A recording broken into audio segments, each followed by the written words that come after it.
Bonjour à toutes et à tous, on a une bonne vidéo aujourd'hui avec une news qui est assez drôle, une news qui est assez frustrante et une news qui est un petit peu what the fuck, voilà, donc comme ça il y a un peu de tout et donc j'avais très hâte de vous retrouver aujourd'hui pour vous parler encore une fois et vous rapporter de ce fameux bouquin dont on a déjà parlé sur la chaîne, MCU The Reign of Marvel Studios, écrit notamment par trois journalistes qui sont des plus on va dire influents, qui ont des contacts etc. On a fait un petit peu le récap de leur biographie dans une précédente vidéo qui est sortie, je crois, il y a 2 jours. Donc, c'est plus ou moins fiable, évidemment, à prendre avec des pincettes. Mais ce qu'on apprend déjà en première news, ce qui va vous faire bien rire, c'est que figurez-vous que Marvel Studios, en sortant ce film, Ant-Man and the Wasp Quantumania, ils pensaient nous livrer un véritable banger, quoi, tu vois. Et ça m'a fait grave rire parce que, bon, vous savez, sur la chaîne, moi je fais partie des 2 personnes au monde, je pense, qui défendent ce film dans le sens où je considère pas du tout que c'est un chef-d'œuvre, mais je considère pas du tout non plus que c'est de la grosse merde comme beaucoup le pensent, hein, et vous pouvez le penser, il y a pas de souci. Le fait est que Marvel Studios pensait quand même sortir un banger. Je vais vous lire un peu les déclarations et ensuite on va en parler. Je vous invite à donner votre avis en commentaire. Est-ce que Marvel se voile la face quant à ses propres projets? Vous allez voir que peut-être pas, justement, puisque Joanna Robinson nous dit déjà que Marvel Studios est conscient de ce qui arrive à leur marque en ce moment, d'après ce qu'elle a compris, d'après certaines personnes à qui elle a parlé.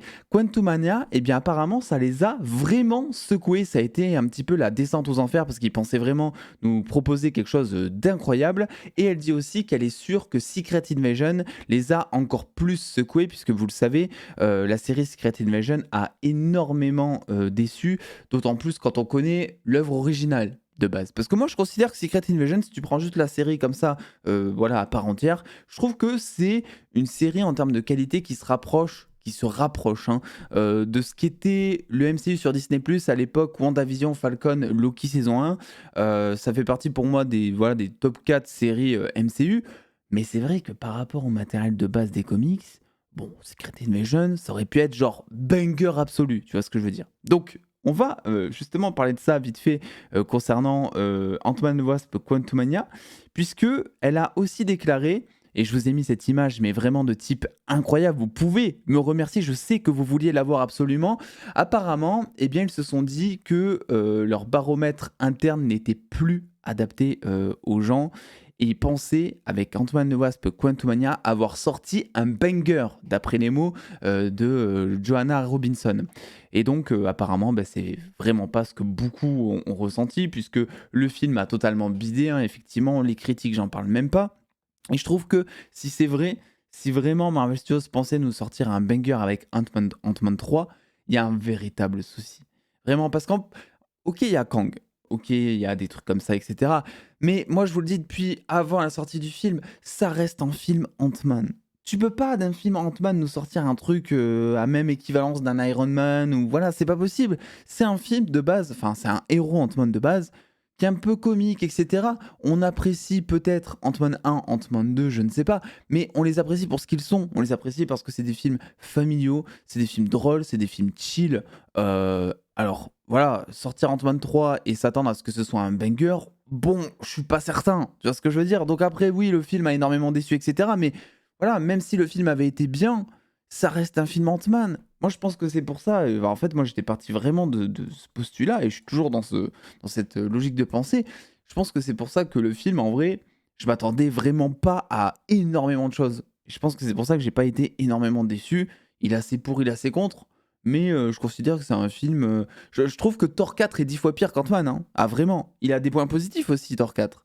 Mais je trouve que Thor 4 est une aberration. Donc voilà. On passe ensuite, après cette petite news autour de Antoine and the Wasp Quantumania que vous avez énormément apprécié, je le sais, nous allons passer à quelque chose d'assez frustrant puisque vous le savez, peut-être pas d'ailleurs, mais je vais me charger de faire un petit récap. Eh bien, après The Amazing Spider-Man 2, il y avait normalement un film Sinister Six qui devait sortir avant qu'un film The Amazing Spider-Man 3 soit prévu, hein, c'était officiel. On a eu des mails de Sony qui ont leaké aux alentours, je crois, de 2014, nous prouvant qu'ils avaient déjà un scénario, etc. Et on avait aussi ce générique à la fin de The Amazing Spider-Man 2, nous montrant une grosse partie des Sinister Six présents prochainement, donc le vautour, le bouffon vert Mysterio, Docteur Octopus, ou encore le Rhino. Voilà, c'était un film qui, voilà, on voulait le voir, on va pas se le cacher, et il devait notamment être scénarisé par Drew Goddard, qui avait quitté la production de Daredevil, puisqu'il était à ses temps perdus réalisateur et scénariste de la série Daredevil sur Netflix. Voilà, il avait quitté la production pour scénariser, proposer un pitch scénaristique donc à Sony pour le film Sinister Six. Et on vient d'apprendre une nouvelle chose concernant Spidey. Et en vrai, je vais pas vous le cacher, ça va vous mettre un petit rappel. Et c'est vrai qu'on s'attendait pas vraiment à ça concernant ce film, puisque les The Amazing Spider-Man, c'est des films qui ont cette volonté, selon moi, d'être assez terre à terre. Tu vois, tout ce qui est pouvoir, tout ce qui est armure, il y a qu'à voir l'armure du Rhino. Tout est raccroché à la réalité. On se sert de la technologie pour moderniser un petit peu tout ce qui est super pouvoir. Voilà, tu vois, genre le bouffon vert, on lui a mis vraiment une maladie qui le déforme. Donc on essaie de se rattacher à la réalité. Et là, en fait, le film Sinister Six, c'était vraiment un truc qui allait s'éloigner un petit peu de tout ça, puisque en fin 2014, eh bien, on apprend que Drew Goddard, donc, avait prévu d'emmener Spider-Man et les méchants des Sinister Six, donc, au Savage Land, donc au pays sauvage, si jamais en français, et où on verrait Spider-Man en train de chevaucher un T-Rex. Donc oui, le Savage Land, vous le connaissez peut-être si vous avez vu notamment Doctor Strange in the Multiverse of Madness, puisqu'il apparaît juste quelques secondes au moment où America Chavez et Doctor Strange traversent plusieurs réalités. C'est notamment dans les comics un endroit, on va dire, qui est assez important pour les X-Men. Donc c'est pas dit, c'est vraiment pas dit qu'on ne le voit jamais en fait. Mais je trouve ça ouf parce que imaginez juste 2 secondes, fermez les yeux avec moi. Imaginez Andrew Garfield sur un T-Rex. C'est un truc de ouf. Je sais pas ce que vous en pensez. Donc ça a été officiellement aussi déclaré, enfin officiellement, ça nous vient aussi de ce fameux bouquin MCU The Reign of Marvel Studios. Et on apprend aussi, ça on le savait déjà, que le film Sinister Six, pour rappel, c'était un film qui devait se servir de brèche dans l'espace-temps, donc un petit peu finalement l'ancêtre du multivers que l'on connaît aujourd'hui. Et on apprend aussi que selon donc les mails qui ont été piratés de Sony aux alentours de 2014, eh bien, l'équipe des Sinister Six aurait compté le Docteur Octopus, le Vautour, l'Homme Sable, Mysterio, pardon, Black Cat, et aussi peut-être une apparition de Spider-Man. On avait notamment Matt Damon et Matthew McConaughey qui étaient envisagés pour le rôle de Doc Ock, avec, vous le voyez au milieu, en son centre, le concept art qui avait été utilisé notamment pour la petite apparition des tentacules de Doc Ock dans The Amazing Spider-Man 2. On devait avoir Tom Hardy, potentiellement en tout cas dans le rôle de l'Homme Sable, avant qu'il soit le Venom très apprécié, on le sait d'aujourd'hui. Et en vrai, je trouve que ça l'aurait fait totalement. Tom Hardy, au niveau taille, corpulence, etc., je le vois totalement jouer ce rôle, parce que l'Homme Sable, même si c'est un méchant qui a été, moi je trouve, assez intellectualisé grâce à Spider-Man 2, c'est un méchant où on te montre qu'il a du cœur, etc. Normalement, l'Homme Sable, c'est quoi? C'est juste un espèce d'homme de main qui va travailler pour des plus méchants que lui, des plus gros, des plus puissants, le caïd, etc. Et qui va juste taper sur tout le monde. En gros, c'est un petit peu ça, tu vois. C'est pas un méchant qui est connu pour avoir énormément de matière grise, on dira, voilà.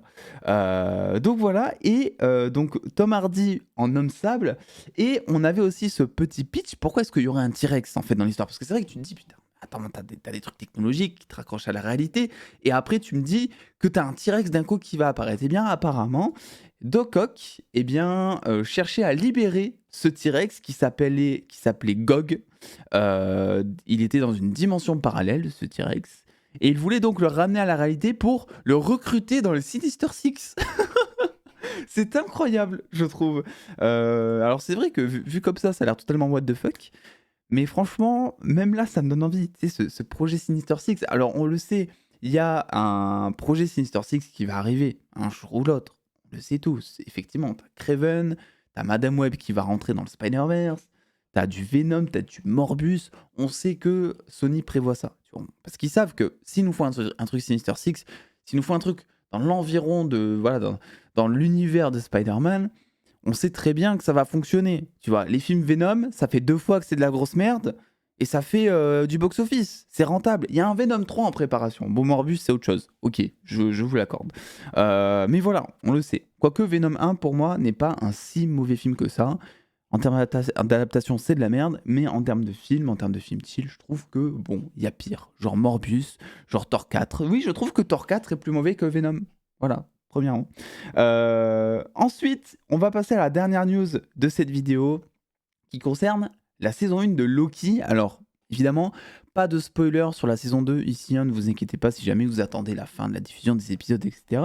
Puisque, eh bien, on a appris quelque chose qui était assez intéressant. Et là, pour le coup, c'est officiel, puisque ça nous vient tout droit de Kevin Wright, qui est producteur exécutif et qui a confirmé qu'il y avait eu des conversations autour de Celui qui demeure, donc interprété par Jonathan Majors dans la saison 1, et qui jouera Victor Timely dans la saison 2, et qu'il y avait eu des conversations lors de la saison 1 pour que Loki, eh bien, soit en fait celui qui demeure,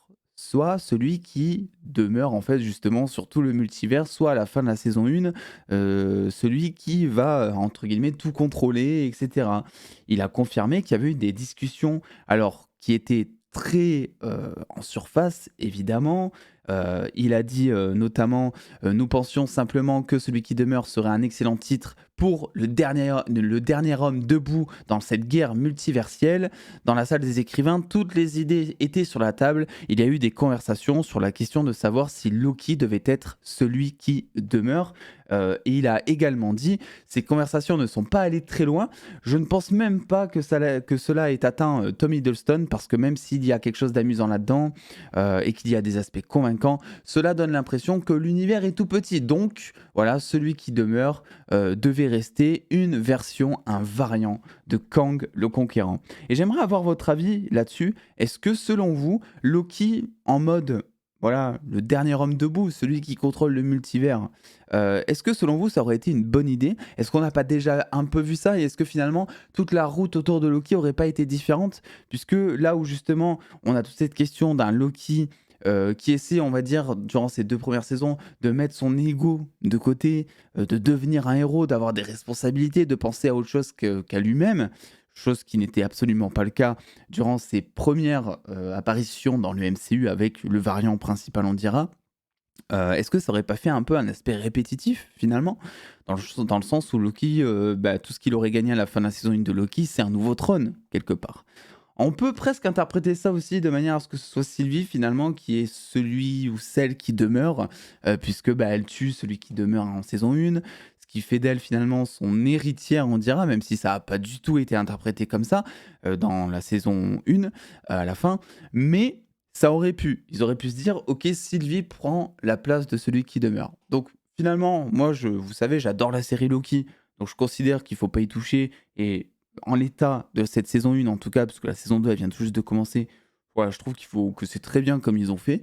Et que j'ai du mal à imaginer quelle route aurait pu prendre la saison 2, par exemple, si Loki était devenu celui qui demeure, ou même si c'était lui depuis le départ, et si justement celui qui demeure n'était juste qu'un autre variant de Loki, tu vois, ça aurait pu être ultra sympa aussi. Donc voilà, n'hésitez pas à me donner votre avis en commentaire là-dessus. J'espère que vous allez bien, que vous êtes en forme, évidemment. Voilà, moi j'ai très très hâte du 20 octobre. Voilà, je le dis dans chaque vidéo, je fais que parler de ça. Je saoule tout le monde en story en ce moment. Je suis désolé si jamais vous n'avez pas l'occasion de jouer au jeu, si jamais c'est frustrant que j'en parle ou je sais pas, mais j'ai une hype là, tu vois. J'ai une hype à faire ressortir et j'en parle tout le temps. Donc voilà, je la fais sortir parce que cette chaîne, de base, si je l'ai créée, c'est parce qu'Avengers Endgame est sorti, que j'avais une hype à faire extérioriser et que j'en pouvais plus de me contenter à des posts Instagram. Donc on a créé un YouTube et on a bien fait. Donc voilà, je vous fais des bisous tout le monde, prenez soin de vous, passez une excellente journée, j'allais dire soirée. Et puis on se dit à très vite. Des bisous tout le monde.